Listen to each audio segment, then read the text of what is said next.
अस्सलाम वालेकुम my dear student, उम्मीद है कि सब खैरियत से होगी और मैथमेटिक्स की तरफ आपकी तवज्जो जारी होगी। तो जैसे आप पहले मुझे सपोर्ट करते रहे, इसलिए आप भी सपोर्ट दीजिए। आपका अपना चैनल है तो इसको आप सब्सक्राइब ज़रूर कर दीजिएगा। तो आज का जो अपना टॉपिक है वो मैथमेटिक्स 10th के लिए है और हमने फाइंड करना है क्या है, फोर्थ प्रोपोर्शनल। अक्सर शायद हमने स्टार्ट कर रखी है 3.3, क्वेश्चन नंबर स्टार्ट 2 है और फोर्थ प्रोपोर्शनल को हमने फाइंड करना है। ये आपको नजर आ रही है 3 वैल्यूज, तो हमने फाइंड करना है फोर्थ प्रोपोर्शनल को। तो हम इसको सपोज करेंगे, हम क्या करेंगे इसको suppose x be the fourth proportion, x be the fourth proportion. ठीक है, हमने क्या किया है, एक्स को फोर्थ प्रोपोर्शनल सपोज किया है। अब हम इसको क्या करेंगे, अकॉर्डिंग टू द स्टेटमेंट के मुताबिक हमने इसको राइट करना है। ओके, तो स्टेटमेंट हमने क्या करना है, किस तरीके से लिखना है, ये देखें जरा।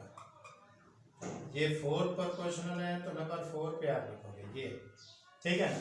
फोर्थ प्रोपोर्शनल को नंबर किस पे लिखना है, 4 पे, ठीक है जी। थर्ड प्रोपोर्शनल होगा तो 3rd पे लिखेंगे। ओके, तो आगे आप इसको प्रोपोर्शनैलिटी रेशियो प्रोपोर्शनैलिटी के अंदर जब आप लिखोगे तो कुछ ऐसे चेंज करोगे, ठीक है जी। इस तरीके से आपने राइट करना है, क्योंकि 4 नंबर है। इसके अंदर आपने पिछले सवाल के अंदर आपने डबल किया था, यहाँ पे डबल नहीं करना, ठीक है जी। अब उसके बाद क्या करोगे, तो यहाँ पे लिखोगे 5/8 इज इक्वल टू 15/x। ये सिंप्लीफाई का प्रोसेस है, क्या लिखोगे, ये 5 ऊपर आ जाएगा, 8 आप नीचे लिखोगे, इसी तरह 15 ऊपर और x नीचे। फिर आपने क्रॉस मल्टीप्लिकेशन का प्रोसेस कराना है, ये 5x आ जाएगा, 8 ज़रा 15, ये इधर से आएगा। ओके, तो आप क्या लिखोगे, x की वैल्यू निकालने के लिए ये जो आपके पास 5 आया हुआ है, इसको आपने डिवाइड करना है। 5 को क्या करोगे, डिवाइड, तो यहाँ से कट हो जाएगा, तो x आपके पास आ जाएगा 24, ठीक है ना। ये आपका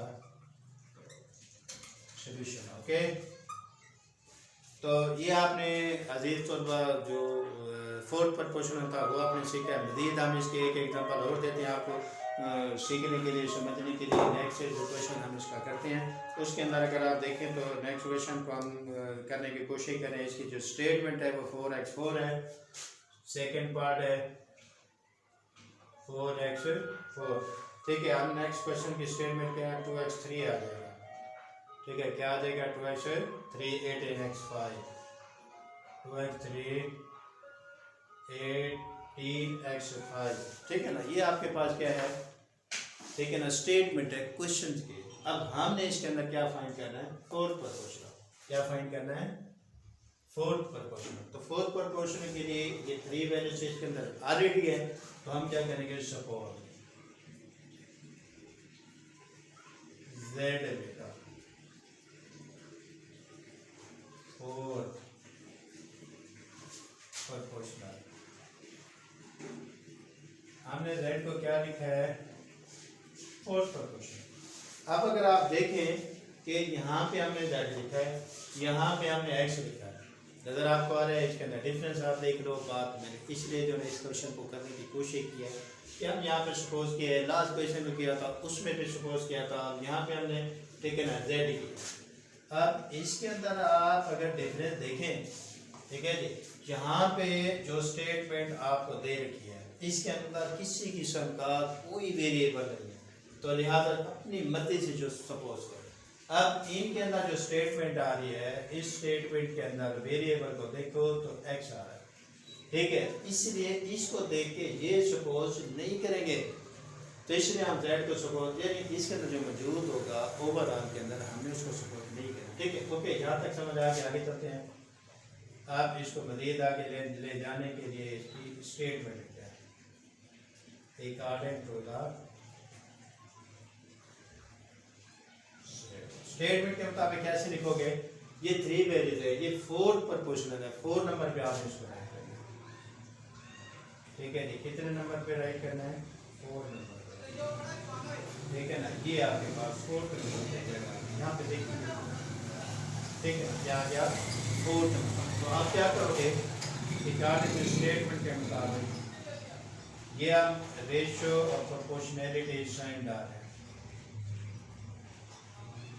ठीक है। ये देखो, ये आपके पास रेशियो और प्रोपोर्शनैलिटी साइन आ गया है, तो इकॉनॉमिक स्टेटमेंट आ गई।